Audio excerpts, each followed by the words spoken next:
Okay. So నిన్న మనం మాట్లాడుకున్న దాంట్లో సెక్షన్ 911 లో deemed to accrue or arise in ఇండియాలో మనం క్లాజ్ 1 నుంచి క్లాజ్ 7 వరకు మనం క్లాజెస్ చూసామమ్మా. ఓకే. సో నెక్స్ట్ క్లాజ్ 8 చూడండి. సో క్లాజ్ 8 ఇది ఇక్కడ కంటే మనం ఇన్కమ్ ఫ్రమ్ అదర్ సోర్సెస్ లోకి వెళ్ళినప్పుడు మాట్లాడుకునే దాంట్లో ఇంకా డీటెయిల్ గా మాట్లాడుకుంటామమ్మా. జస్ట్ ఇక్కడ ఏంటనేది చూడండి. ఆ తర్వాత మొత్తం అంతా కూడా చాప్టర్ మనకి ఇన్కమ్ ఫ్రమ్ అదర్ సోర్సెస్ అనే చాప్టర్ చూసినప్పుడు డీటెయిల్ గా ఎక్స్ప్లెయిన్ చేస్తాం. Okay. Any sum of money paid, property transferred by resident in India, resident Indian, okay, resident Indian to non resident or foreign company. ఇక్కడ జాగ్రత్తగా చూడండి అమ్మా. ఏదన్నా అమౌంట్ పే చేయడం కానీ లేకపోతే ప్రాపర్టీ ట్రాన్స్ఫర్ చేయడం కానీ, ప్రాపర్టీ ఇక్కడ అంటే property includes movable and immovable అమ్మా. ఏంటంట movable property and immovable property రెండు కవర్ అవుతాయంట. ఎవరెవరికి ఇస్తున్నారమ్మా? రెసిడెంట్ టు నాన్ రెసిడెంట్, అలాగే రెసిడెంట్ టు ఫారెన్ కంపెనీ. ఒక ఫారెన్ కంపెనీకి కానీ నాన్ రెసిడెంట్ కి కానీ ఇక్కడ సమ్ ఆఫ్ మనీ కానీ ఏమేమి పే చేయాలంట? ఏదర్ మనీ కానీ లేకపోతే ప్రాపర్టీ, మూవబుల్ ప్రాపర్టీ కానీ తర్వాత immovable property. Okay, right.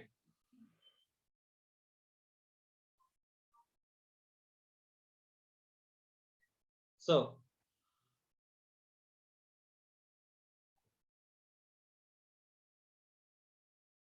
Money,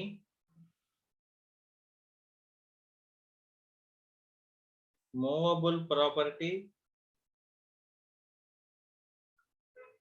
next immovable property. Sir ఎవరికి పే చేయాలి సార్?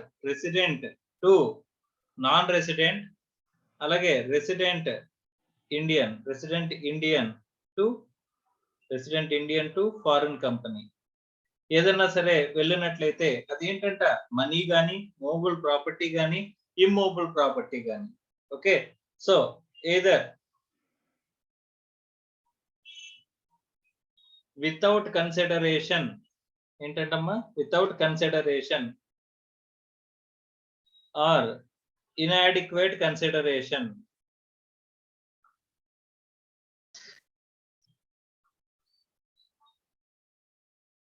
సో ఇక్కడ వితౌట్ కన్సిడరేషన్ కానీ ఇన్అడిక్వేట్ కన్సిడరేషన్ కానీ ఏమి అమౌంట్ వెళ్ళినా సరే, సార్ వితౌట్ కన్సిడరేషన్ అంటే ఏంటి అని చెప్పేసానంటే ఇక్కడ ప్రాపర్టీ అంటే movable property or immovable property అంటున్నాడు. సపోజ్ ఒక బిల్డింగ్ ఒక నాన్ రెసిడెంట్ కి, నేను రెసిడెంట్ ని నేను ఏం చేశానంటే రెసిడెంట్ ఇండియన్ ని నేను ఏం చేశానంటే ఒక బిల్డింగ్ ఇచ్చానంటమ్మా. ఓకే, వితౌట్ ఎనీ కన్సిడరేషన్, రూపాయి చార్జ్ చేయకుండా ఈ బిల్డింగ్ నాన్ రెసిడెంట్ కి నేను గిఫ్ట్ గా ఇచ్చేసానమ్మా.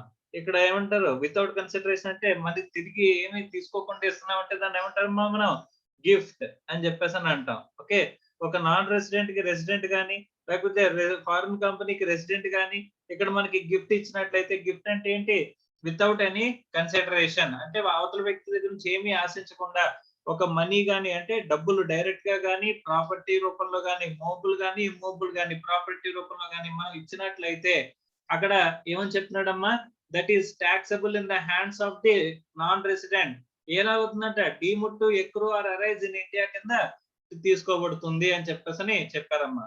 అలాగే నెక్స్ట్ ఇన్అడిక్వేట్ కన్సిడరేషన్ అంటున్నాడమ్మా. ఇన్అడిక్వేట్ కన్సిడరేషన్ అంటే ఏంటి సార్ అంటే సపోజ్ ఇక్కడ ఈ బిల్డింగ్ యొక్క మార్కెట్ వాల్యూ, ఒక విషయం గుర్తుపెట్టుకోండి, ఇమ్మూవబుల్ ప్రాపర్టీకి మనం ఎప్పుడు కూడా transfer of immovable property act ప్రకారం మనకి ఓనర్షిప్ ట్రాన్స్ఫర్ అవ్వాలి అని చెప్పేసి అంటే కనుక ఇక్కడ మనకి ఇక్కడ ఏం జరుగుతుందంటే అగ్రిమెంట్ అనేది మనం ఏదైతే రాసుకుంటామో అసలు మనం ఎంటర్ అయిన కాంట్రాక్ట్ ఎలా ఉండాలంటే అది రిటర్న్ గా ఉండాలి అండ్ రిజిస్టర్డ్ అయి ఉండాలమ్మా. రిజిస్టర్డ్ అయి ఉండాలి. సో అది రిటర్న్ గా లేకపోయినా, అది రిజిస్టర్డ్ అవ్వకపోయినా అది కాంట్రాక్ట్ అనేది ఎన్ఫోర్సిబుల్ అవ్వదు. అది మనం అన్ఎన్ఫోర్సిబుల్ కాంట్రాక్ట్ అని కాంట్రాక్ట్ యాక్ట్ లో నేర్చుకుంటామమ్మా. అన్ఎన్ఫోర్సిబుల్ కాంట్రాక్ట్ లో డ్యూ టు టెక్నికల్ డిఫెక్ట్స్ అని చెప్పేసి అంట. ఆ టెక్నికల్ డిఫెక్ట్స్ లో వన్ ఆఫ్ ది ఆస్పెక్ట్ ఏంటి, ఆఫర్, యాక్సెప్టెన్స్, కన్సిడరేషన్, ఎన్ఫోర్సిబిలిటీ కండిషన్స్ అన్ని సాటిస్ఫై చేసినా సరే ఇక్కడ మన కాంట్రాక్ట్ అనేది ఎగ్జిస్టెన్స్ లోకి రాదు అనడానికి ఒక ఎగ్జాంపుల్ అన్ఎన్ఫోర్సిబుల్ కాంట్రాక్ట్. లైక్ ఇక్కడ ఏంటంటే transfer of immovable property act.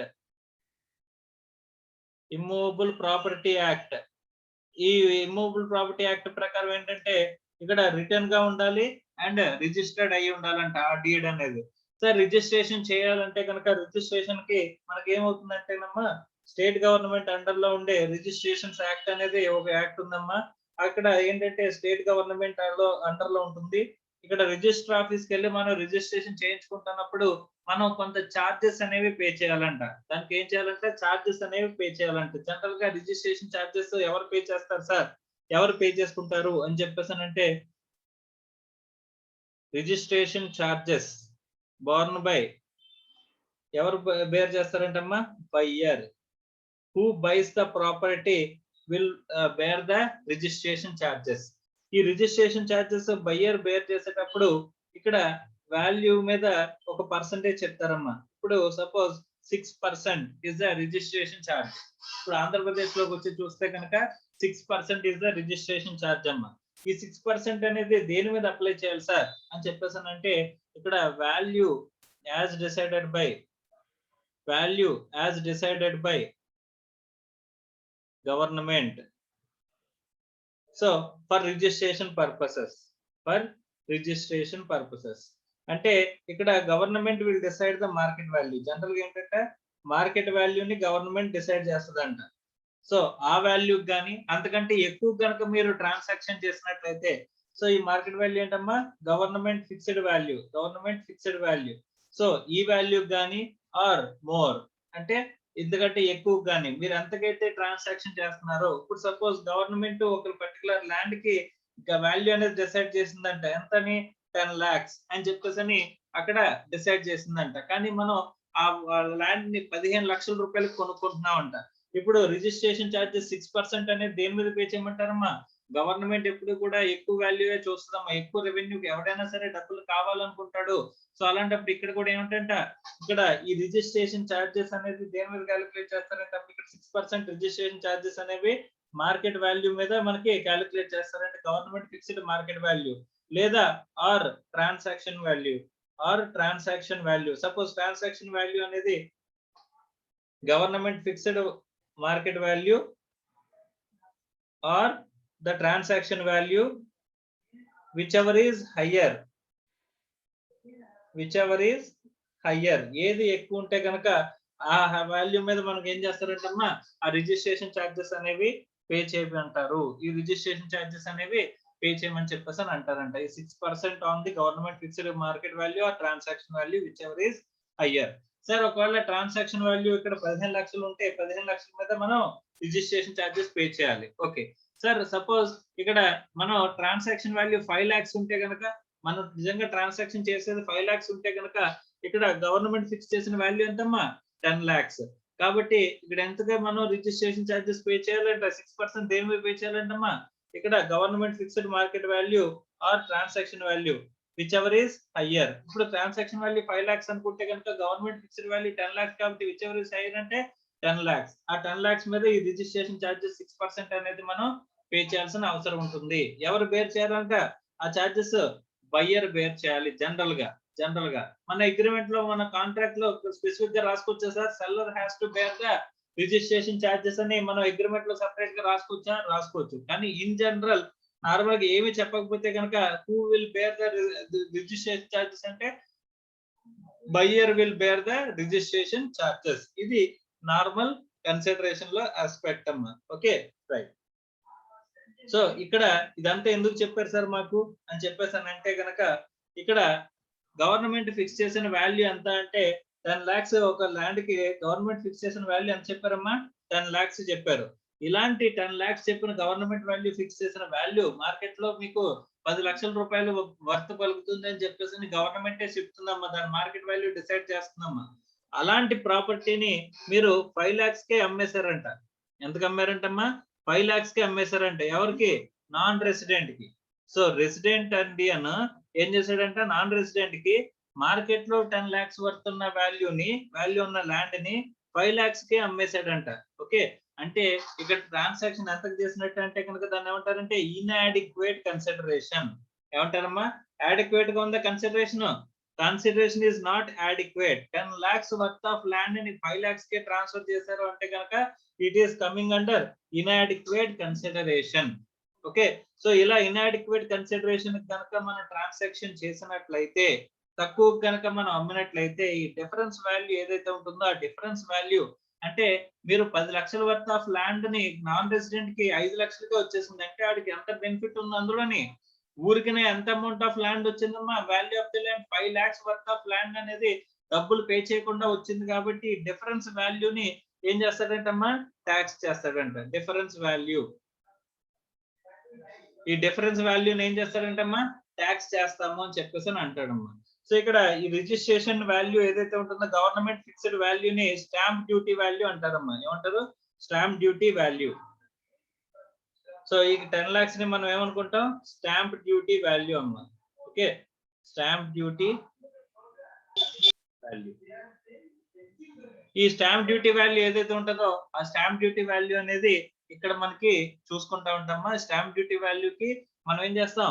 Transaction వాల్యూకి compare చేస్తాం అంట.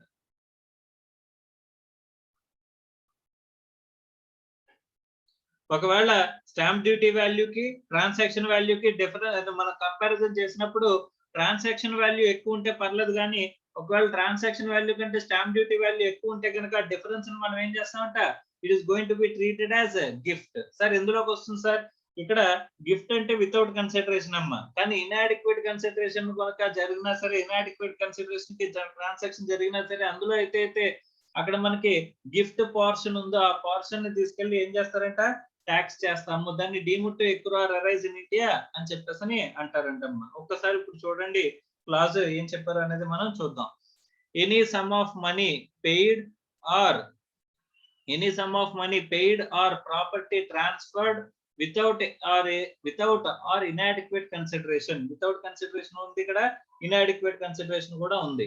Okay, on or after the 5th day of the July 2019. So ఇది పర్టికులర్ గా జూలై 2019 లో ప్రొవిజన్ అనేది ఇక్కడ తీసుకొచ్చారు కాబట్టి జూలై 2019 నుంచి చూసుకుంటారంటమ్మా.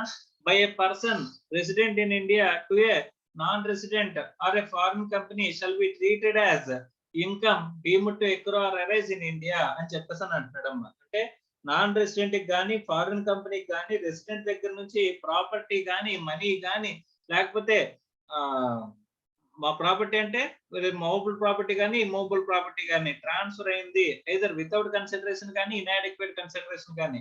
సార్ వితౌట్ కన్సిడరేషన్ అంటే మనం ఏమి చార్జ్ చేయట్లేదు, ఊరికనే మనం ఇచ్చేస్తున్నాం, గిఫ్ట్ కింద ఇచ్చేస్తున్నాం. అది ఇన్అడిక్వేట్ అనుకుంటే కనుక when compare to the sum market value, ఆ మార్కెట్ వాల్యూ ఇమ్మూవబుల్ ప్రాపర్టీ అనుకుంటే కనుక stamp duty is market value అమ్మా. ఓకే, అదే మూవబుల్ ప్రాపర్టీ అంటే మార్కెట్ వాల్యూ ఉంటుందంటే ఫెయిర్ వాల్యూ అని చెప్పేసి చెప్తాడమ్మా. ఓకే, సో ఫెయిర్ వాల్యూ కనుక మనం ట్రాన్స్ఫర్ చేయట్లేదు అని చెప్పేసి అని అనుకుంటే కనుక sir what is fair value? Suppose ఈ ల్యాప్టాప్ ఈ ట్యాబ్ అనేది నేను మీకు అమ్మేస్తాను అని చెప్పేసి చెప్పానమ్మా. ఈ ట్యాబ్ అనేది నేను మీకు అమ్ముతాను అని చెప్పేసి చెప్పాను. ఎంతకు అమ్ముతాను అని చెప్పేసి అన్నానంటే ఇది మార్కెట్ వాల్యూ వచ్చేసరికి ఫెయిర్ వాల్యూ అంటే మార్కెట్ వాల్యూ. మార్కెట్ లో దీని వర్త్ ఆఫ్ వాల్యూ వచ్చేసరికి ఒక 25,000 ఉంటే నేను మీకు 5,000 రూపీస్ కి ఇస్తున్నాను అనుకోమ్మా. అక్కడ ఏమవుతుంది? ఇన్అడిక్వేట్ కన్సిడరేషన్ కి నేను మీకు ప్రాపర్టీ అనేది ట్రాన్స్ఫర్ చేస్తున్నట్టు. So 25,000 worth of market value ఉన్న ప్రాపర్టీని మీరు 5,000 కి ట్రాన్స్ఫర్ చేస్తే డిఫరెన్స్ గ్యాప్ అంతా 20,000 అనేది మీకు ఇన్అడిక్వేట్ గా మీకు బెనిఫిట్ అనేది వస్తుంది. అలా బెనిఫిట్ వస్తున్నప్పుడు రెసిడెంట్ నుంచి నాన్ రెసిడెంట్ కనుక తీసుకుంటున్నట్లయితే either without consideration or inadequate consideration కనుక ట్రాన్సాక్షన్ జరిగినట్లయితే అక్కడ ఏమవుతుందంటమ్మా? That is to be considered as income deemed to accrue or arise in India in the hands of the non resident. Okay right, ఇది అంతా ఎక్కడ చెప్పారమ్మా? 918 లోకి కవర్ అవుతుంది అని చెప్పేసి చెప్పారంట. ఓకే, సో టోటల్ గా మనం ఎన్ని క్లాసెస్ చూసామంటే 911 నుంచి చూసుకుంటే 918 వరకు క్లాసెస్ అనేవి మనం టోటల్ గా కంప్లీట్ చేసుకున్నాము. ఓకే రైట్, సో ఇప్పుడు ఏం చేద్దామంటే కింద కొన్ని ఇల్లస్ట్రేషన్స్ ఉన్నాయమ్మా, ఇల్లస్ట్రేషన్స్ మనం చూద్దాం. ఓకే రైట్, అది ఇన్కమ్ టాక్సిబుల్ అవుతుందా లేదా అనేది మనం చూద్దాం. రైట్.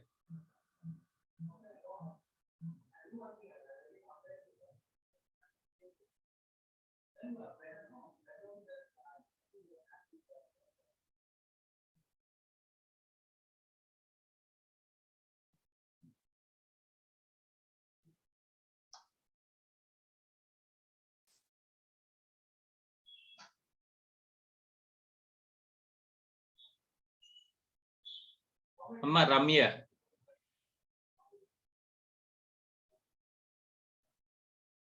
అమ్మ KSVS రమ్య. Yes sir. వినిపిస్తుందమ్మా? Yes sir. నా ప్రాబ్లం నెంబర్ 31 చదవమ్మా. Following incomes are derived by Mr. Krishna Kumar during the year ended 31st March 2021. Pension received from the US government 3,20,000. Agricultural income from lands in Malaysia 2,70,000. Rent received from let out property in Colombo, Sri Lanka 4,20,000. Discuss the taxability of above items where the SSC is resident and non-resident. Right. First of all income total income taxable అవుతుందా లేదా అనేది చూడాలంటే first of all మనం ఎలా bifurcate చేయాలి? First నాడు residential status అనేది calculate చేయాలి. అంటే బిఫోర్ క్యాలిక్యులేటింగ్ టోటల్ ఇన్కమ్ మనం ఫస్ట్ అది స్టేటస్ అనేది క్యాలిక్యులేట్ చేయాలి. అవునమ్మా? అవసరం లేదా? అవసరమా? రెసిడెన్షియల్ స్టేటస్ క్యాలిక్యులేట్ చేయాలి, అవసరం లేదా? క్యాలిక్యులేట్ చేయాలి సార్. సో రెసిడెన్షియల్ స్టేటస్ అనేది ముందు మనం తెలుసుకోవాలి. వాడు రెసిడెంట్ అవుతాడా, నాన్ రెసిడెంట్ అవుతాడా? సో ఇక్కడ రిసైడింగ్ డేస్ అనేవి ఏమి ఇవ్వకుండా క్వశ్చన్లు ఏమి ఇచ్చాడంటే వాడు రెసిడెంట్ అయితే అలాగా, నాన్ రెసిడెంట్ అయితే అలాగా అని అడిగాడు. Okay right. So first income తీసుకోమ్మా. Pension received from US government. Resident అయితే గనక pension received from US government taxable అవుతుందా అవదా?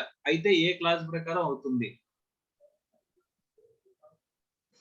ఇన్కమ్ రిసీవ్డ్ ఇన్ ఇండియా ప్రకారం టాక్సబుల్ అవుతుంది sir.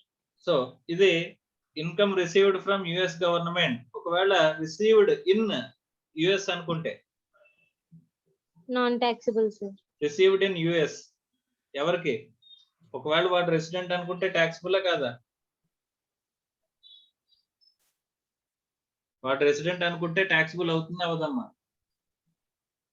Yes sir, taxable sir. ఎలా అవుతుంది? Income accrue or arise outside India sir. Income received accrue or arised outside India and received outside India. కానీ వాడు resident అయితే కనుక ఏమవుతుందమ్మా? Scope of income section 5 లో మనకి ఏమని చెప్పారు? రెసిడెంట్ అయితే కనుక అవుట్ సైడ్ ఇండియాలో ఎక్కువ అయిన ఇన్కమ్ కూడా ఏమవుతుంది అన్నారు? Taxable sir. అందుకోసం చెప్పేసని టాక్సబుల్. పర్టికులర్ గా ఎలా ఆన్సర్ చేయాలో అర్థమైందా?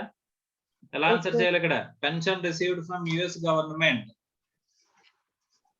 అని ఇస్తున్నప్పుడు రెసిడెంట్ చేతుల్లో అయితే గనక ఇక్కడ రెసిడెంట్ చేతుల్లో ఏమవుతుందమ్మా? టాక్సబుల్. ఏమని రాయాలి? In the hands of resident the income is going to B taxable even if it is income accrue or arise outside India. అంతేనమ్మా? Yes sir. రైట్. తర్వాత second agricultural income from lands in Malaysia అంట. Agricultural income Malaysia నుంచి వచ్చిందంట. Taxable కాదా? Resident చేతుల్లో taxable sir. Agricultural income taxable. Aggregation apply చేయాలా అవసరం లేదమ్మా? అగ్రిగేషన్ కాన్సెప్ట్ విన్నావమ్మా? అగ్రికల్చరల్ ఇన్కమ్ ఉన్నప్పుడు అగ్రిగేషన్ కాన్సెప్ట్ విన్నావా? yes sir. ఇప్పుడు అగ్రికల్చరల్ ఇన్కమ్ వచ్చింది, ఇది టాక్సబుల్ అవుతుందా అవదా అని చెప్పేసానంటే అగ్రికల్చరల్ ఇన్కమ్ నాట్ టాక్సబుల్ కదమ్మా? yes sir.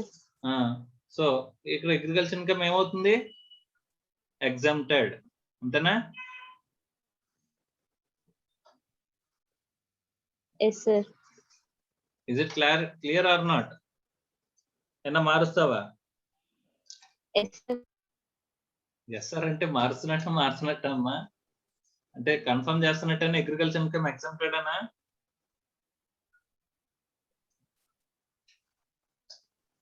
వాయిస్ కట్ అవుతుందా?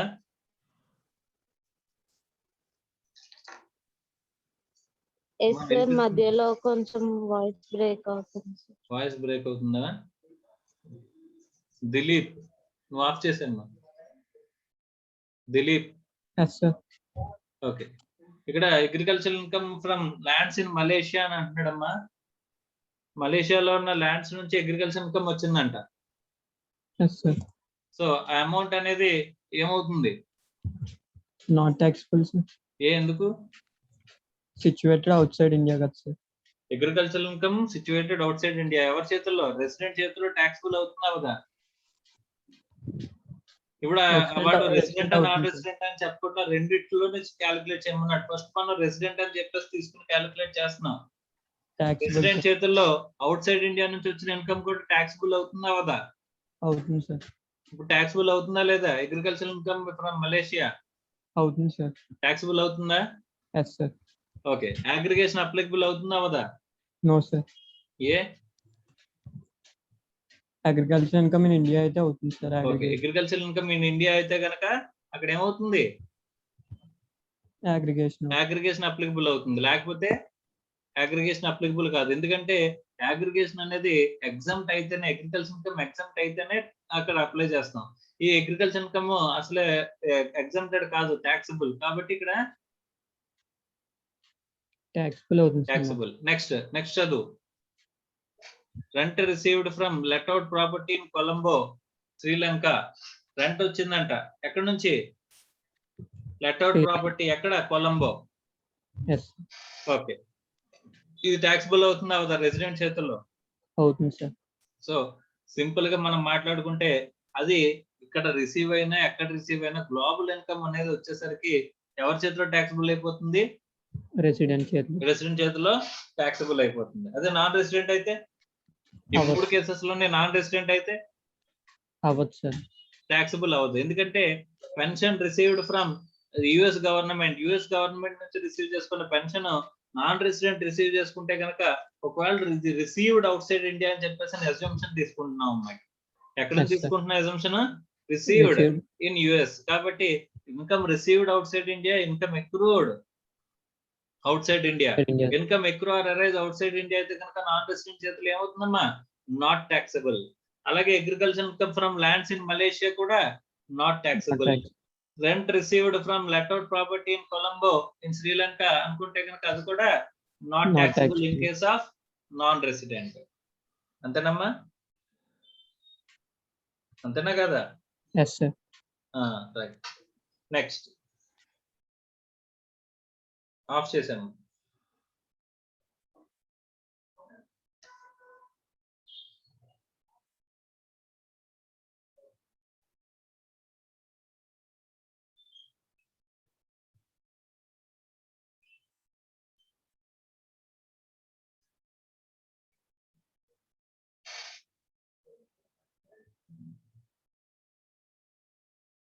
అమ్మ Vamshika,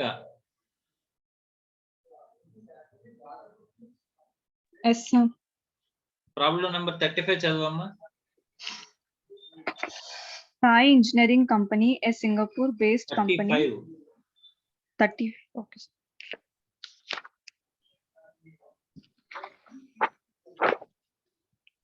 State the reasons whether the following transaction attract income tax in India in the hands of recipients. Salary paid by central government to Mr. John, a citizen of India, ₹7 lakhs for the services rendered outside India. Okay. ఇది టాక్సబుల్ అవుతుందా లేదా చెప్పు. ఈ particular transaction taxable అవుతుందా లేదా అనేది. అవుతుంది సార్. అవుతుందమ్మా. ఏ క్లాజ్ ప్రకారం అవుతుంది అనేది ఇంపార్టెంట్. క్లాజ్ వచ్చేసి రాయల్ సాలరీ దాంట్లో అవుతుంది సార్. శాలరీకి సంబంధించినవి మనకి ఏమేమి ఉన్నాయి? అక్కడ మిస్టర్ జాన్ అనేవాడు ఎక్కడ సర్వీసెస్ రెండర్ చేస్తున్నాడు? అవుట్ సైడ్ ఇండియాలో సర్వీసెస్ రెండర్ చేస్తున్నాడు. ఎవరు పే చేస్తున్నారు? అమౌంట్ గవర్నమెంట్ పే చేస్తుంది. అంతే కదమ్మా? ఏ క్లాజ్ లోకి వస్తుంది? సెక్షన్ 911, 912, 913 రెండు సెక్షన్లు సాలరీస్ గురించి వస్తున్నాయి. అందులో 912 ఏంటంటే సర్వీసెస్ రెండర్డ్ ఇన్ ఇండియా గురించి మాట్లాడుతుంది. కానీ 913 వచ్చేసరికి గవర్నమెంట్ పే చేయడం గురించి, అంటే అవుట్ సైడ్ ఇండియాలో ఒక citizen of India services render చేస్తుంటే కనుక వాడికి శాలరీ అనేది పే చేస్తుంటే కనుక అని చెప్పేసి అని చెప్తుంది. ద సేమ్ ఆస్పెక్ట్ ఎక్కడ కవర్ అవుతుందమ్మా? 913 913 లో sir. 913 లోకి కవర్ అవుతుంది. ఓకేనా? Yes, sir. Right. Next second point చదువు. Mr. X టాక్సిబుల్ అవుతుందా కదా? taxable అవుతుంది sir. Taxable ఎందుకంటే deemed to accrue or arise in India which is covered under section 913. 3. So it is taxable. అంతేనమ్మా? Yes, sir. Right. Next Mr. X, a non-resident, received gift of rupees 1,50,000 on the occasion of birthday from his resident friend. Okay. X అనేవాడు non resident అంట. వాడికి amount ఎంత వచ్చింది? Money 1 receive lakh. అయింది. ఎంత? 1,50,000. దేనికి against గా? ఆన్ ద అకేషన్ ఆఫ్ బర్త్డేకి వచ్చిందంట. From his resident friend, resident దగ్గర నుంచి నాన్ రెసిడెంట్ కి సమ్ ఆఫ్ మనీ వెళ్ళింది. ఇది taxable or not? Taxable, sir. ఎలాగా? 918 ప్రకారం. 918 లో మనం చెప్పుకున్న దాని ప్రకారం సమ్ ఆఫ్ మనీ గానీ ప్రాపర్టీ గానీ ఐదర్ వితౌట్ కన్సిడరేషన్ గానీ ఇన్అడిక్వేట్ కన్సిడరేషన్ గానీ ట్రాన్స్ఫర్ అయితే కనుక అక్కడ అదేమవుతుంది? Non resident Taxable. చేతుల్లో deemed to accrue or arise in India కింద టాక్సిబుల్ అవుతుంది. So 918 Yes. అంతేనమ్మా? Yes, sir. సో అది కూడా ఎప్పటి నుంచి టాక్సిబుల్ అవుతుంది? 5th July July 2019. 2019. ఓకేనమ్మా? Yes, sir. Is it clear or not? Yes, sir. Right. Next Interest on money borrowed from outside India, rupees 5 lakh, by a non-resident for the purpose of business within India, say at Mumbai. Okay. So ఎవరి దగ్గర నుంచి borrow చేశారు? Interest on monies borrowed from Outside India, a non-resident, sir. Okay. Non resident దగ్గర నుంచి amount borrow చేశాడంట. మనం table చదువుతున్నప్పుడు ఏ కాలం వస్తుందమ్మా? 915, 916, 917 చదివాం కదా. In 915 interest 915, sir. 915 లో గవర్నమెంట్ దగ్గర నుంచి, రెసిడెంట్ దగ్గర నుంచి, నాన్ రెసిడెంట్ దగ్గర నుంచి అని చెప్పేసి అన్న దాంట్లో లాస్ట్ కాలం. Yes, sir. అంతేనమ్మా? అవును sir. సో అక్కడ మనం మాట్లాడుకున్నప్పుడు మనం ఏం మాట్లాడుకున్నాం అంటే నాన్ రెసిడెంట్ కి ఇంట్రెస్ట్ పే చేస్తున్నాము, నాన్ రెసిడెంట్ అప్పు తీసుకున్నాడు, నాన్ రెసిడెంట్ కి ఇంట్రెస్ట్ పే చేస్తున్నాడు. అలాంటప్పుడు ఎప్పుడు టాక్సిబుల్ అవుతుంది అని చెప్పేసి అంటే ఏం చెప్పారమ్మా? If it is used in business or profession in India. Yes, sir. అంతేనమ్మా? Only Yes, sir. Business or profession కి మాత్రమే అది అప్లికబుల్ అవుతుంది. Yes, sir. రైట్. సో ఇప్పుడు ఈ ఇంట్రెస్ట్ 5 lakhs పే చేసినప్పుడు నాన్ రెసిడెంట్ రిసీవ్ చేసుకున్నాడు ఎవడైతే ఉన్నాడో వాడి చేతిలో అది టాక్సిబుల్ అవుతుందా అంటే ఏమన్నారమ్మా? అవుతుంది, sir. Deemed to accrue or arise in ఇండియాలోకి In India, sir. అంతేనమ్మా? Yes, sir. రైట్. ఎందుకంటే ఈ నాన్ రెసిడెంట్ అప్పు తీసుకున్న నాన్ రెసిడెంట్ అప్పును ఎక్కడ ఉపయోగించాడంట? ఇండియాలో బిజినెస్ కోసం ఉపయోగించాడు. అదే వేరే అన్ని అదర్ సోర్స్ ఆఫ్ ఇన్కమ్ గురించి ఉపయోగిస్తే అప్పుడు not taxable, sir. Not taxable. ఓకేనమ్మా? Yes, right. sir. సో ఏ క్లాస్ లోకి వస్తుంది? 915 5, sir. అంతేనా? Yes, sir. Right. Next Post Office Savings Bank interest of rupees 12,000 received by a resident SSC, Mr. Ram. Taxable. Interest received payable by savings bank, sir. Resident. Post office అనేది post office savings bank కాకుండా ఉంటే post office ఎవరు కూడా government. So Government. అక్కడ నుంచి interest వచ్చిందంటే ఎవరికి? రామ్ కి ఒక రెసిడెంట్ కి వచ్చింది. రెసిడెంట్ ఆడు. ఆ రెసిడెంట్ వచ్చినప్పుడు రెసిడెంట్ కి ఆల్వేస్ ఏమవుతుంది? Taxable అవుతుంది, ఏ sir. ఇన్కమ్ అనే టాక్సిబుల్. ఇండియాలో వచ్చినా అవుట్ సైడ్ ఇండియాలో వచ్చిన ఇండియాలో వచ్చిన ఇన్కమ్ అని క్లియర్ గా తెలిసిపోతుంది కాబట్టి ఏమవుతుంది? Yes, sir. Taxable అవుతుంది, sir. ఒకవేళ నాన్ రెసిడెంట్ అని రాసుంటే నాన్ రెసిడెంట్ అని రాసుంటే అదర్ సోర్స్ కాబట్టి ఇది రాదు, సార్. ఇది రాదమ్మా. అంటే అదర్ సోర్స్ కదా సార్, ఇది బిజినెస్ ప్రొఫెషన్ కి యూజ్ చేయట్లేదు కదా, కరెక్ట్ sir. గా చూడు అక్కడ. అక్కడ అప్పు తీసుకున్న అప్పు డబ్బులు ఇన్వెస్ట్ చేశాడా? లేదు సార్. అది 915 లో ఇంట్రెస్ట్ ఆన్ మనీస్ బారోడ్ వరకు అప్పు తీసుకున్న డబ్బులు ఎక్కడ ఇన్వెస్ట్ చేసాం అనేది మాత్రమే చూస్తారు. Business ఈ అప్పు తీసుకున్నది అప్లికబుల్ అవుతుంది. ఇది 915 అప్లికబుల్ అవుతుందా? అవ్వదు సార్. మరి ఎక్కడ అప్లికబుల్ అవుతుంది? ఒకవేళ ఇక్కడ నాట్ రెసిడెంట్ అని రాశాడు కదా, ఆ ప్లేస్ లో నాట్ రెసిడెంట్ ఉంటే కనుక ఆన్సర్ ఏంటి?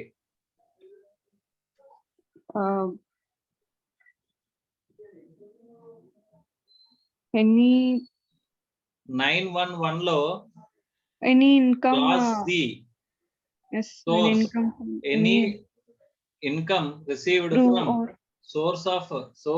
Any source of property or source, ఏదైనా in ప్రాపర్టీ India. నుంచి కానీ అసెట్ నుంచి కానీ లేకపోతే ఏదైనా సోర్స్ దగ్గర నుంచి కానీ ఇన్కమ్ కనుక జనరేట్ అయినట్లయితే 911 లో క్లాస్ బి ఏమో ప్రాపర్టీ, క్లాస్ సి ఏమో అసెట్ నుంచి కానీ Asset ఏదైనా సోర్స్ property. నుంచి కానీ. Yes, sir. అంతేనమ్మా? Yes, sir. అంటే ఎందులో కవర్ అవుతుంది? ఒకవేళ ఇక్కడ నాన్ రెసిడెంట్ అనే పేరు ఉంటే కనుక Non-resident at 911 లో 91 C లో. Class C. Yes, sir. అంతేనమ్మా? Yes, sir. Right. Next, Royalty paid by a resident to a non-resident in respect of business carried on outside India. ఓకే. సో రాయల్టీ పే చేసాడంట ఎవడు? రెసిడెంట్ పే చేసాడంట. Yes, sir. ఎవరికి? Non resident కి pay చేసాడంట. Non-resident. Yes, sir. దేనికోసం? Business carried Outside India. ఇప్పుడు చెప్పమ్మా, రెసిడెంట్ రాయల్టీ అంటే ఎందులోకి వస్తుంది? 915 915, sir. Interest on monies borrowed అది. 6, sir. 6. 916. అందులో ఏ కాలం వస్తుంది? గవర్నమెంటా, రెసిడెంటా, నాన్ రెసిడెంటా? Non-resident, sir. రిసీవ్ చేసుకునేది నాన్ రెసిడెంటే, పే చేస్తుంది ఎవడు? పే చేస్తుంది రెసిడెంట్, sir. అంటే ఏ కాలంలోకి వస్తుంది?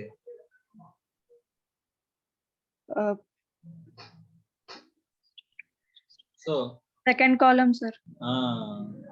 ఇక్కడ టేబుల్ చదవడం చాలా ఇంపార్టెంట్ అని చెప్పేసి చెప్పుకున్నాం. గుర్తుందా?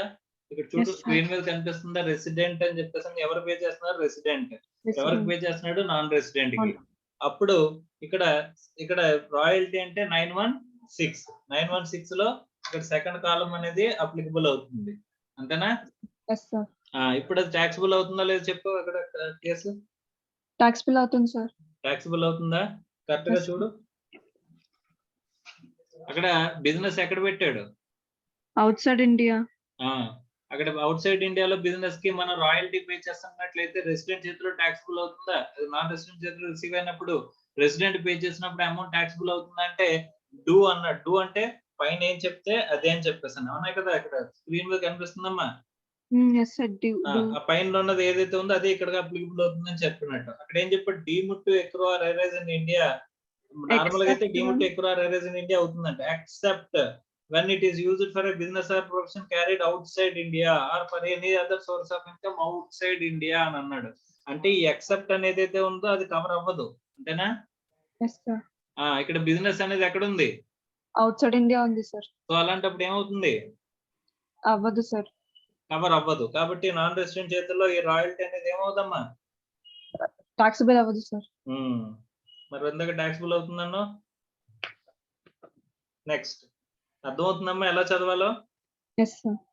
తర్వాత Legal charges of rupees 5 lakhs paid to a lawyer of United Kingdom who visited India to represent a case at the Delhi High Court.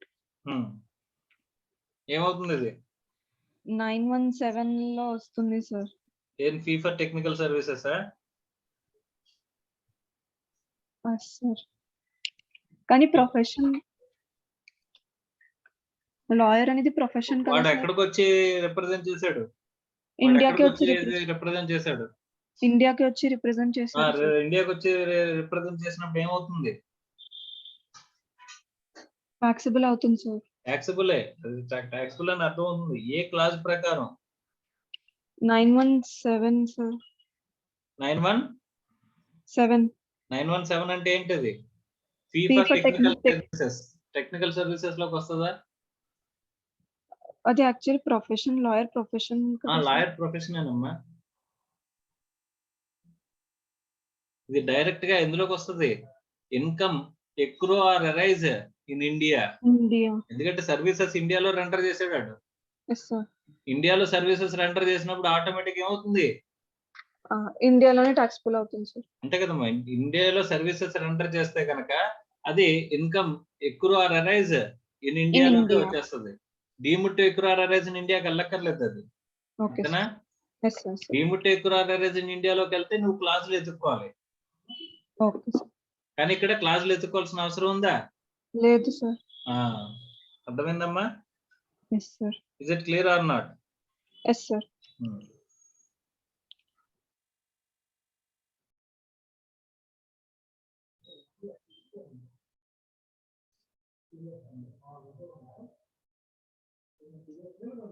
Vijaya Raghuram Yes, sir. వినిపిస్తుందా నాన్న? Yes, sir. Listen, sir. Okay. Problem number 34.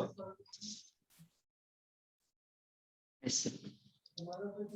Determine the taxability of income of Canada-based company Saho in India on entering following transactions during the previous year. Income అది incorporation. ఇప్పుడు మనకి ఏ Saaho limited company, ఇండియాలో limited company అంటారు కదా, private limited అని చెప్పేసి అని.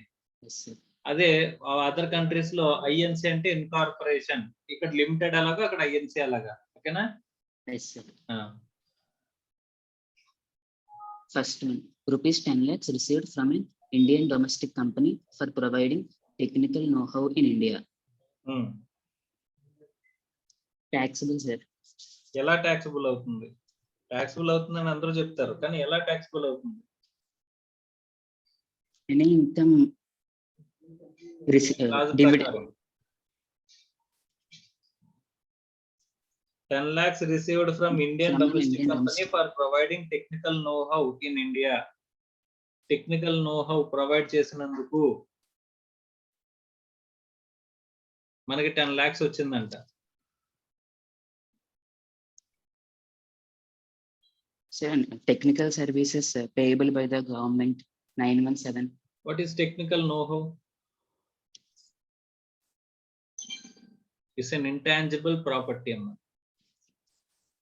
General గా ఇంటాంజిబుల్ ప్రాపర్టీ మనం ఇచ్చామంటే కనుక దానికి అగైనెస్ట్ వచ్చేది ఏంటి మనకి?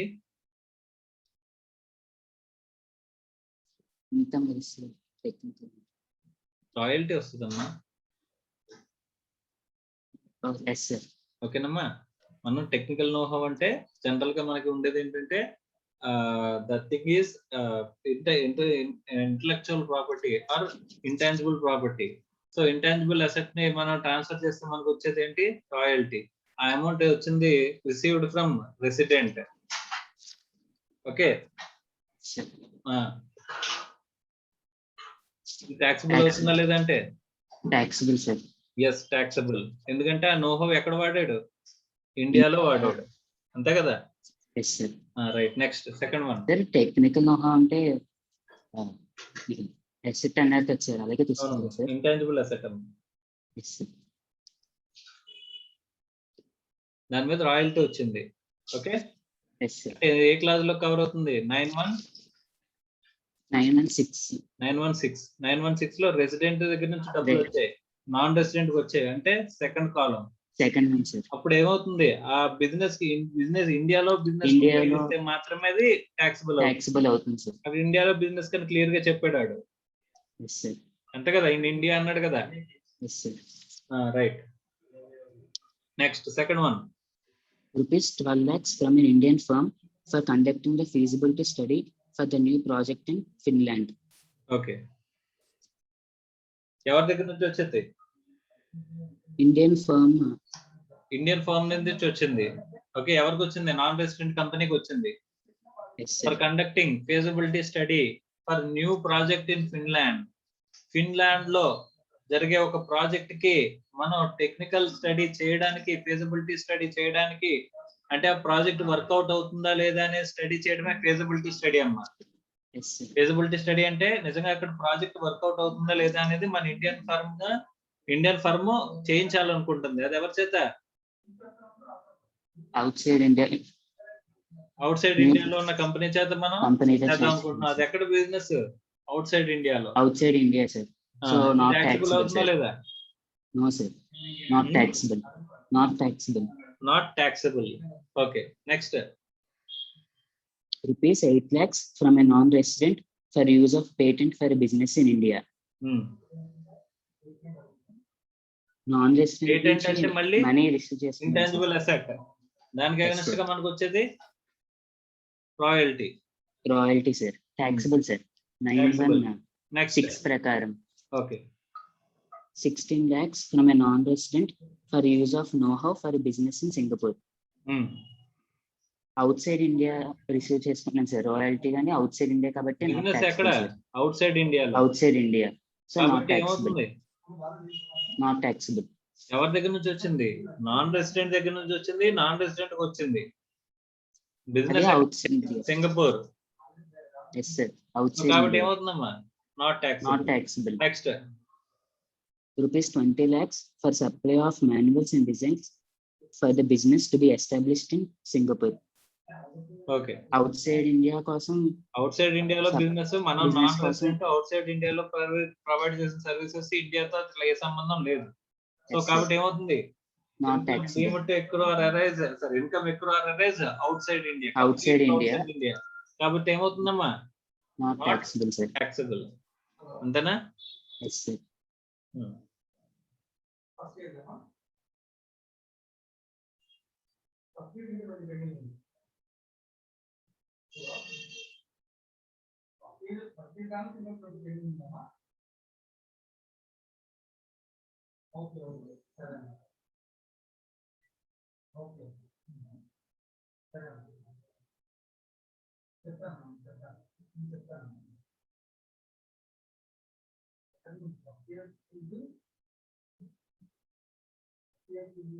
Manikanta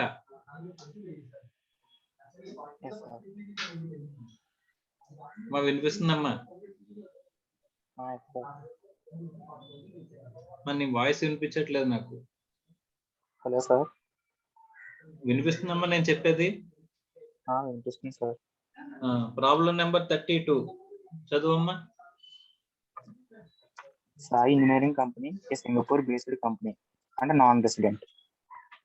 Under the Income Tax Act, derived the following income by way of royalty. Advise about the taxability of these incomes in India. 33 చదువమ్మా. 32 ఇందాక చూసిన దానిలాగా ఉంటుంది. 33 చదువు. Mrs. Vinita, a resident in India during the previous year 2020-2021, furnishes the following particulars of income. Income received by way of rent from the let out property in Chennai. Miss Vineetha ఎవరమ్మా ఈవిడ? Resident. Resident, ఎవరంట? sir. Resident, sir. Resident. So ఈ incomes వచ్చాయంట. ఏంటవి? Income received by way of rent. Income first income ఏంటిది? Income received by way of rent from let out property in Chennai. ఏమవుతుంది? Taxable అవుతుంది, sir. Taxable. ఎలాగా? Arised in India, sir. Income arised in India. Income accrue or arise in India. అంతేనా? Yes, sir.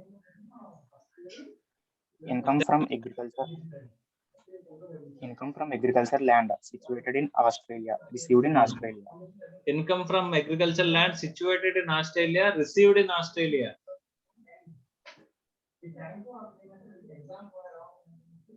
మా question లో last లో ఒకసారి చూడు, ముందు అంతా వదిలేస్తే కింద క్వశ్చన్ లో find out the taxable income of miss Vinitha for the 21-22. Would your answer be different if she is a resident but not all resident or non resident అన్నాడు. 3 కేసెస్ లో ఒక్కొక్కటి దాని గురించి మాట్లాడుకుంటూ వచ్చేద్దాం. ఓకే, సో ఫస్ట్ చూసిన income received by way of rent from the let out property in Chennai ఎవరి చేతిలో ట్యాక్సిబుల్ అవుతుంది? Income accrue or arise in India అయితే కనుక రెసిడెంట్ ఆర్డినరీ రెసిడెంట్ చేతుల్లోని, నాట్ రెసిడెంట్ నాట్ ఆర్డినరీ చేతుల్లోని, నాన్ రెసిడెంట్ చేతుల్లో ముగ్గురు చేతుల్లో ట్యాక్సిబుల్ అవుతుందా అవుదా? అవుతుంది, సార్. అవుతుంది, సార్. అవుతుంది, సార్. సో ముగ్గురు చేతుల్లోని ట్యాక్సిబుల్ అవుతుంది, అంతే కదా? Yes, sir.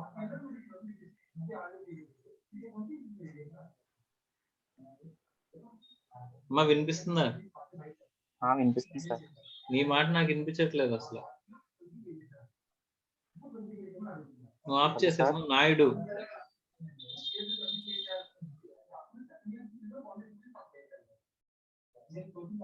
మా నాయుడు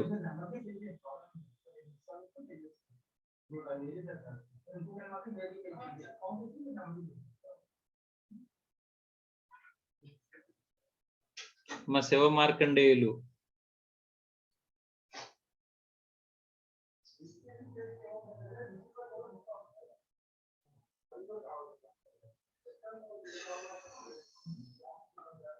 మానస సార్ వినిపిస్తుందమ్మా? ఎస్ సార్ నిన్ను అడగలేదు కదమ్మా ఇంకాని? అడగలేదు సార్. Okay right, very good. So problem number 33లో ఇక్కడ రెసిడెంట్ ఆర్డినరీ రెసిడెంట్ అయితే not ordinary resident, non resident cases లో మనకి ట్యాక్సిబిలిటీ గురించి చూస్తున్నాము. ఫస్ట్ బిట్ ఏమన్నాడంటే income received by way of rent from the let out property in Chennai. చెన్నైలో ఉన్న ప్రాపర్టీ మీద వచ్చిన రెంట్ మనకి ట్యాక్సిబుల్ అవుతుందా అంటే ఆర్డినరీ రెసిడెంట్ ట్యాక్సిబుల్ అవుతుంది, నాట్ ఆర్డినరీ రెసిడెంట్ చేతిలో ట్యాక్సిబుల్ అవుతుంది, నాన్ రెసిడెంట్ చేతిలో ట్యాక్సిబుల్ అవుతుంది అనుకున్నాం. ఎలా ట్యాక్సిబుల్ అవుతుంది అంటే ఇన్కమ్ ఎక్కువ రైజ్ ఇన్ ఇండియా చెప్పుకున్నాం. ఓకేనమ్మా? Yes sir. Right. Second point చూడు. సెకండ్ ఉంది income from agricultural land situated in Australia received in Australia. Income from agricultural land from ఎక్కడ ఏమొచ్చిందంట? Received in Australia. ఎక్కడ ఉన్నది? ల్యాండ్స్ ఆస్ట్రేలియాలో ఉన్నాయి. సో అగ్రికల్చరల్ ఇన్కమ్ వచ్చింది అని చెప్పేసి అంటే కనుక అది అవుట్ సైడ్ ఇండియాలో ఉంది కాబట్టి first of all agriculture income out side ఇండియాలో చూస్తే అది ట్యాక్సిబుల్ అవుతుంది. Taxable sir. ఓకే, ఎవరి చేతిలో ట్యాక్సిబుల్ అవుతుంది ఇక్కడ? రెసిడెంట్ ఆర్డినరీ రెసిడెంట్ చేతుల్లోనా, నాట్ ఆర్డినరీ రెసిడెంట్ చేతుల్లోనా, నాన్ రెసిడెంట్ చేతుల్లోనా? రెసిడెంట్ చేతుల్లో. రెసిడెంట్ ఆర్డినరీ రెసిడెంట్ చేతుల్లో ట్యాక్సిబుల్ అవుతుంది. మరి రెసిడెంట్ నాట్ ఆర్డినరీ రెసిడెంట్ చేతుల్లో? రెసిడెంట్ నాట్ ఆర్డినరీ రెసిడెంట్ చేతుల్లో ట్యాక్సిబుల్ అవ్వాలి అంటే కనుక ఇన్కమ్ ఇక్కడ accrue arise outside India అనేది ట్యాక్సిబుల్ అవ్వాలి అంటే కనుక రెసిడెంట్ నాట్ ఆర్డినరీ రెసిడెంట్ చేతుల్లో రెండు సిచ్యువేషన్స్ లో ట్యాక్సిబుల్ అవుతుంది. ఒకటి ఏంటంటే business controlled in India, profession setup in India. So ఆ రెండు కాదు కాబట్టి ఇక్కడ agriculture income received in Australia situated in agriculture land situated in Australia కాబట్టి ఏమవుతుందమ్మా? Not taxable sir. ఎవరి చేతిలో? Resident not ordinary resident. Okay, non resident చేతుల్లో అవ్వదు సార్. నాట్ నాన్ రెసిడెంట్ చేతుల్లో కూడా not taxable. Resident not ordinary resident చేతుల్లో అన్నా సరే రెండు situations business controlled in India, profession setup in India. అదే నాన్ రెసిడెంట్ అయితే కనుక not at all taxable. Next income by way of rent from let out property situated in USA received in India. Received in India sir. India. So income received in India. Income received అంటే ఏ receipt అది? First receipt. అదేంటి? First occasion of receipt అనుకున్నాం. So received in India కాబట్టి ఎవరి చేతిలో taxable అవుతుందమ్మా? Resident not ordinary resident, non resident sir. ముగ్గురు చేతిలోని ట్యాక్సిబుల్ అవుతుంది. Yes sir. అంతే కదమ్మా. డీమ్డ్ టు బి రిసీవ్డ్ అని చూసినప్పుడు అది ఎక్కువ అరైజ్ గురించి మనం పట్టించుకోవాలా? అక్కర్లేదు సార్. పట్టించుకోవాల్సిన అవసరం లేదు. Okay, next income from business in Chennai controlled from USA. Okay, ఎవరి చేతిలో ట్యాక్సిబుల్ అవుతుంది ఇది? బిజినెస్ ఎక్కడ ఉంది? బిజినెస్ ఎక్కడ సిచ్యువేట్ అయి ఉంది? చెన్నై సార్. చెన్నైలో సిచ్యువేట్ అయి ఉంది. కానీ ఎక్కడి నుంచి కంట్రోల్ చేస్తున్నారు? యుఎస్ఏ. ఇప్పుడు ఎవరి చేతిలో ట్యాక్సిబుల్ అవుతుంది అది? Resident and ordinary resident. Resident but not ordinary resident చేతిలో కూడా ట్యాక్సిబుల్ అవుతుంది సార్. ఎలా ట్యాక్సిబుల్ అవుతుంది? కంట్రోల్డ్. ఏ క్లాస్ ప్రకారం ట్యాక్సిబుల్ అవుతుందో కూడా చెప్పాలమ్మా మనం. బిజినెస్ అనేది చెన్నైలో ఉన్నప్పుడు ఎక్కడి నుంచి ఎక్కువ అవుతున్నట్టమ్మా? చెన్నై నుంచే sir. Income accrue arise in India చూడాలో లేకపోతే deemed to accrue arise in ఇండియాలో ఉన్న క్లాసెస్ చూడాలా మనం? Income accrue arise in India. So income accrue arise in India కాబట్టి ఇంకా అక్కడ మనం ఏం చూడక్కర్లేదు. Deemed to accrue arise in India కాదని చెప్పేసి చూడక్కర్లేదు. ఎక్కడి నుంచి కంట్రోల్ చేసినా బిజినెస్ అనేది చెన్నైలో సిచ్యువేట్ అయింది కాబట్టి ఆటోమేటిక్ ఏమైపోతుంది? Taxable in all the situations. అంతేనా? Yes sir. Right. Next scope of income section 5 లో income accrue arise in India or deemed to accrue arise in India అయితే కనుక మొత్తం అందరి చేతిలో ట్యాక్సిబుల్ అవుతుంది కదా, అందులో కవర్ అవుతుంది. Next income received from business situated in China controlled from China. Income received from business situated in China controlled from China. Sir. Okay, ఇది ఇందులోకి వస్తుంది. రెసిడెంట్ చేతిలో ట్యాక్సిబుల్ అవుతుంది సార్. సో ఇది గ్లోబల్ ఇన్కమ్ లోకి వస్తుంది. గ్లోబల్ ఇన్కమ్ ఎవరి చేతిలో టాక్సిబుల్ అవుతుంది? రెసిడెంట్ చేతిలో ట్యాక్సిబుల్ అవుతుంది. Okay, resident not order resident చేతిలో ఇన్కమ్ అవ్వదు ఎక్కడ సార్. అరైజ్ అవుట్ సైడ్ ఇండియాలోకి వస్తుంది. అదే టాక్సిబుల్ అవ్వాలంటే ఏమో వాళ్ళు business controlled in India, controlled in India. India business Yes, sir. Controlled ఎక్కడ నుంచి? చైనా నుంచి. చైనా కాబట్టి నుంచి. ఎవరి చేతిలో టాక్సిబుల్ అవ్వదు? Resident not not ordered resident ordinary చేతుల్లో రెసిడెంట్ టాక్సిబుల్ ట్యాక్సిబుల్ అవ్వదు. అవ్వదు. Non resident Yes, sir. చేతుల్లో అవ్వదు సార్. టాక్సిబుల్ అవ్వదు. Okay, next income from business in Russia controlled in India. Income from business in Russia controlled in India. ఇది ఎవరి చేతిలో taxable అవుతుంది?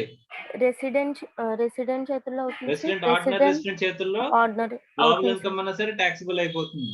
కానీ Yes, sir. Resident but not ordinary resident అనుకుంటే controlled in India కాబట్టి taxable అవుతుంది. Taxable అవుతుంది. అది నాన్ రెసిడెంట్ చేతుల్లో not at all taxable. Even controlled in India అయినా సరే నాట్ టాక్సిబుల్. Yes sir. అంతేనమ్మా? Yes sir. Right, next interest income from fixed deposit in State Bank of India in Mumbai. ఎవరి చేతిలో taxable అవుతుంది? Resident చేతుల్లో అవుతుంది sir. Resident చేతుల్లోనే taxable అవుతుందా?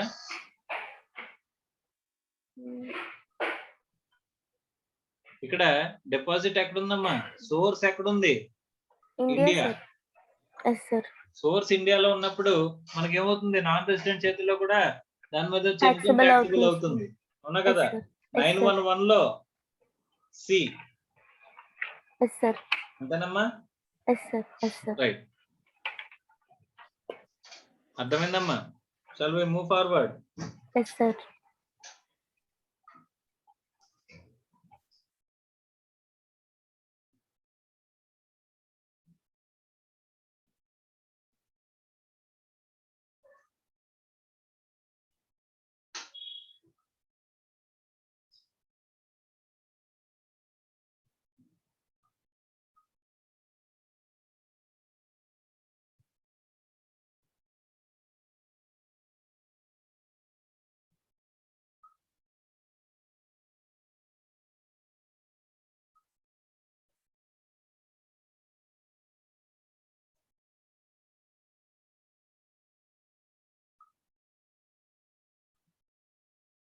మా నాయుడు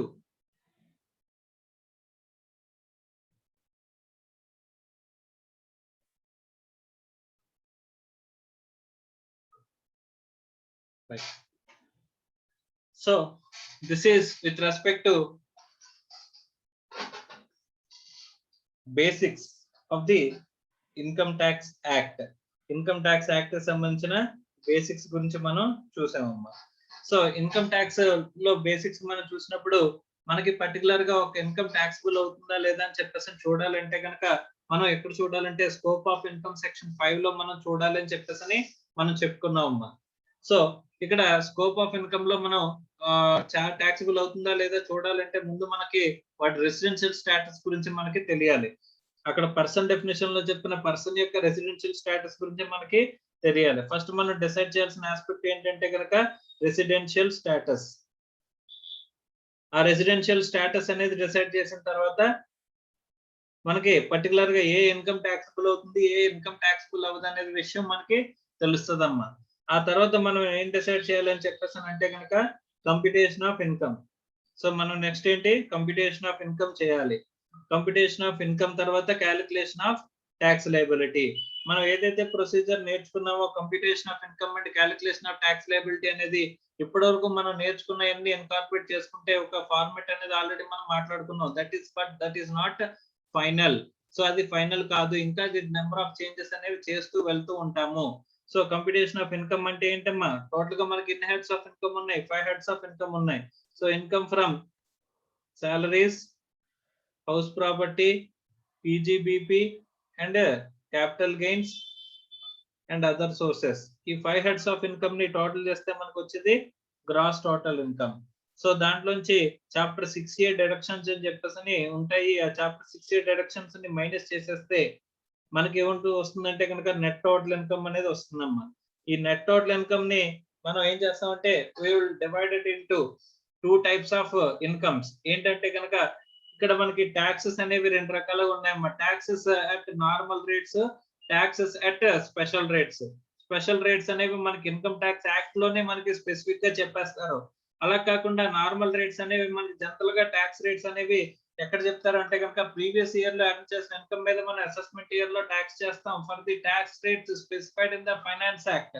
సో ఫైనాన్స్ యాక్ట్ లో పర్టికులర్ అసెస్మెంట్ ఇయర్ కి ఏ ట్యాక్స్ రేట్స్ అప్లికబుల్ అవుతాయని చెప్పేసి చెప్తారో ఆ ట్యాక్స్ రేట్స్ అనేవి మనం అప్లై చేస్తాం. దానికోసం మనం ఏం చేస్తాం అంటే నెట్ టోటల్ ఇన్కమ్ డివైడ్ చేస్తాం. ఇన్కమ్ taxable under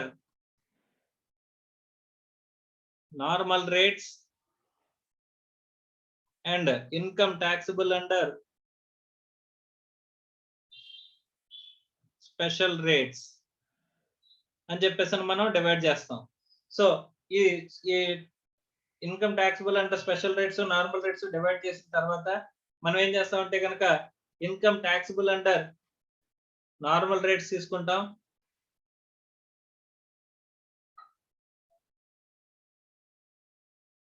దీనికి అగ్రిగేషన్ అనేది అప్లై చేస్తామమ్మా. అగ్రిగేషన్ అంటే అగ్రికల్చరల్ ఇన్కమ్ ఇన్ ఇండియా ఏమన్నా ఉంటే కనుక దాన్ని తీసుకుంటాం. సో అగ్రికల్చరల్ ఇన్కమ్ తీసుకుంటే ఇది రెండింటిని యాడ్ చేస్తే దీన్ని బి అనుకుంటాం, అగ్రికల్చర్ ఇన్కమ్ ని ఏ అనుకుంటాం. అనుకుంటే కనుక A and B will collectively called as C aggregate income. ఏం చేస్తామమ్మా అగ్రిగేట్ ఇన్కమ్. సో దీని మీద మనం ట్యాక్స్ క్యాలిక్యులేట్ చేస్తాం అంటే ట్యాక్స్ ఆన్ అగ్రిగేట్ ఇన్కమ్. ఇక్కడ వెరీ ఇంపార్టెంట్, ఇక్కడ అగ్రిగేషన్ అనేది అప్లై చేసేటప్పుడు income taxable under normal rates మాత్రమే కన్సిడర్ చేస్తూ మనం ఇక్కడ క్యాలిక్యులేట్ చేయాలి. Income taxable under special rates మనం కన్సిడర్ చేయాల్సిన అవసరం లేదు. మనం ఎందుకు కన్సిడర్ చేయాల్సిన అవసరం లేదు సార్ అని చెప్పేసి అంటే అగ్రిగేషన్ చెప్పుకున్నప్పుడు మనం కొన్ని పాయింట్స్ చెప్పుకున్నాం, అందులో కొన్ని కంక్లూజన్స్ రాసుకున్నాం. Income taxable under fixed rates ఉంటే కనుక అక్కడ aggregation will have no impact అని చెప్పేసి మనం మాట్లాడుకున్నాం. స్పెసిఫిక్ స్పెషల్ రేట్స్ అంటే ఫిక్స్డ్ గా ఉంటాయమ్మా, ఫిక్స్డ్ రేట్స్ ఇవి. సో ఈ ఫిక్స్డ్ రేట్స్ ఏవైతే ఉంటాయి ఇవి ఇన్కమ్ ట్యాక్స్ యాక్ట్ లో చెప్తారు కాబట్టి ఫిక్స్డ్ గా ఉంటాయి కాబట్టి ఇర్రెస్పెక్ట్ ఆఫ్ ది ఇన్కమ్ ఉంటాయి కాబట్టి ఇక్కడ మనకి ఏంటంటే ఈ స్పెషల్ రేట్స్ అనేది ఉన్న చోట ఫిక్స్డ్ రేట్స్ అనేవి ఉంటాయి కాబట్టి అక్కడ మనం ఏం చూడాల్సిన అవసరం లేదు, అగ్రిగేషన్ అనేది అప్లై చేయాల్సిన అవసరం లేదు. Aggregation will have no impact. Okay, ఇవేంటి స్పెషల్ రేట్స్ ఫిక్స్డ్ రేట్స్ కాబట్టి. సో కాబట్టి income taxable under normal rates ని తీసుకుని మనం ఏం చేయాలంటే అగ్రిగేషన్ అనేది అప్లై చేయాలి. సో దీన్ని డి అని చెప్పేసి మనం మాట్లాడుకుంటాం. ఓకే, ఏంటిది ట్యాక్స్ ఆన్ అగ్రిగేట్ ఇన్కమ్. తర్వాత ఈ agricultural income plus basic exemption limit. Okay, so తర్వాత F tax on E, tax on E calculate చేసి దాన్ని ఎఫ్ అనుకుంటాం. సో తర్వాత మనం ఏం చేస్తామంటే డి మైనస్ ఎఫ్, ఇక్కడ డి మైనస్ ఎఫ్ అని చేస్తాం. Tax on aggregate income minus tax on E తీసేస్తే మనకి net tax liability, net tax liability అనేది వస్తుందమ్మా. ఈ నెట్ ట్యాక్స్ లయబిలిటీలో మనం అగ్రిగేషన్ ఆఫ్ ఇన్కమ్ వల్ల అగ్రిగేషన్ చేయడం వల్ల ట్యాక్స్ లయబిలిటీ ఏమవ్వాలి, ట్యాక్స్ లయబిలిటీ పెరిగిందా లేదా అని చెప్పేసి మనం చూస్తాం. ఓకే, సో ట్యాక్స్ లయబిలిటీ ఏమవ్వాలి, అగ్రిగేషన్ ఆఫ్ ఇన్కమ్ వల్ల పెరగాలి. ఓకే, తర్వాత సో ఈ నెట్ ట్యాక్స్ లయబిలిటీ వచ్చిన తర్వాత దీనికి ఏం చేస్తామంటే tax on special rates of tax on special rates of special rates. So tax on income taxable under special rates, income taxable under special rates. ఈ ట్యాక్స్ లయబిలిటీకి ఈ tax అనేది add చేస్తాం. Special rates లో వచ్చిన ట్యాక్స్ అనేది add చేస్తే what you will get income tax. So income tax అనేది వస్తుంది. సో ఇన్కమ్ ట్యాక్స్ కి ఏం చేస్తామంటే సర్చార్జ్, ఏం చేస్తామంటమ్మా సర్చార్జ్ అనేది యాడ్ చేస్తూ ఉంటా. ఓకే, ఈ సర్చార్జ్ యాడ్ చేసినప్పుడు మైనస్ ఏం చేయాలంట మార్జినల్ రిలీఫ్. ఎక్కడైనా మార్జినల్ రిలీఫ్ అనే కాన్సెప్ట్ ఉంటే కనుక మార్జినల్ రిలీఫ్ అంటే ఇక్కడ మనకి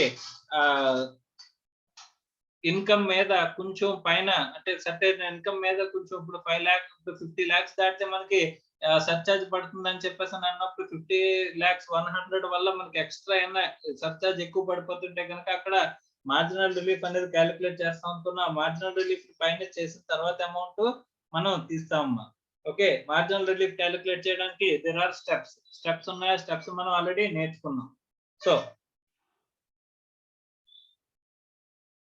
మనం ఇక్కడ మాట్లాడుకున్నది ఏంటంటే మార్జినల్ రిలీఫ్ కానీ లేకపోతే మనకి మార్జినల్ రిలీఫ్ కానీ మనకి rebate minus rebate under section 87A.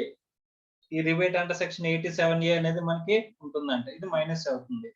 Marginal relief వల్ల ఏమవ్వాలి, ట్యాక్స్ తగ్గాలి. ఓకే, రిబేట్ వల్ల కూడా మనకి ఏమవ్వాలమ్మా, ట్యాక్స్ తగ్గాలి, అది చూసుకుంటాం. సో సర్చార్జ్ వల్ల ఏమో ట్యాక్స్ పెరగాలి, ఈ మార్జినల్ రిలీఫ్ వల్ల ఏమో సర్చార్జ్ తగ్గాలి. ఇవన్నీ మనం చెక్ చేసుకోవాల్సిన చెక్ పాయింట్స్ అన్నమాట ఇవి. సో ఈ అమౌంట్ అనేది ఏదైతే ఉంటుందో దీన్ని ఇన్కమ్ ట్యాక్స్ ప్లస్ సర్చార్జ్ అని చెప్పేసి అనుకుంటాం.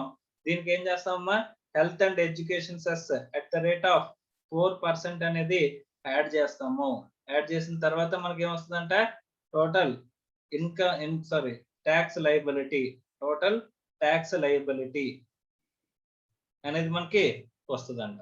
ఓకే, సో ఇది టోటల్ గా మనం విత్ రెస్పెక్ట్ టు ఇప్పటి వరకు నేర్చుకున్న దాన్ని ఇన్కార్పొరేట్ చేసుకుంటూ వెళ్ళినట్లయితే ఫస్ట్ మనం రెసిడెన్షియల్ స్టేటస్ తో సహా క్యాలిక్యులేట్ చేసుకుని రెసిడెన్షియల్ స్టేటస్ నుంచి total income computation and calculation of tax liability calculation అన్నమాట. Okay right. So scope of income అనేది వెరీ వెరీ ఇంపార్టెంట్. సో ఇక్కడతో మనకి ఏమవుతుందంటే బేసిక్స్ అనేవి కంప్లీట్ అవుతున్నాయి అన్నమాట. ఓకే, సో టోటల్ గా ఒక్కసారి మీరు టోటల్ ఇప్పటి వరకు చెప్పిన బేసిక్స్ అనేవి టోటల్ గా చదవండి అమ్మా.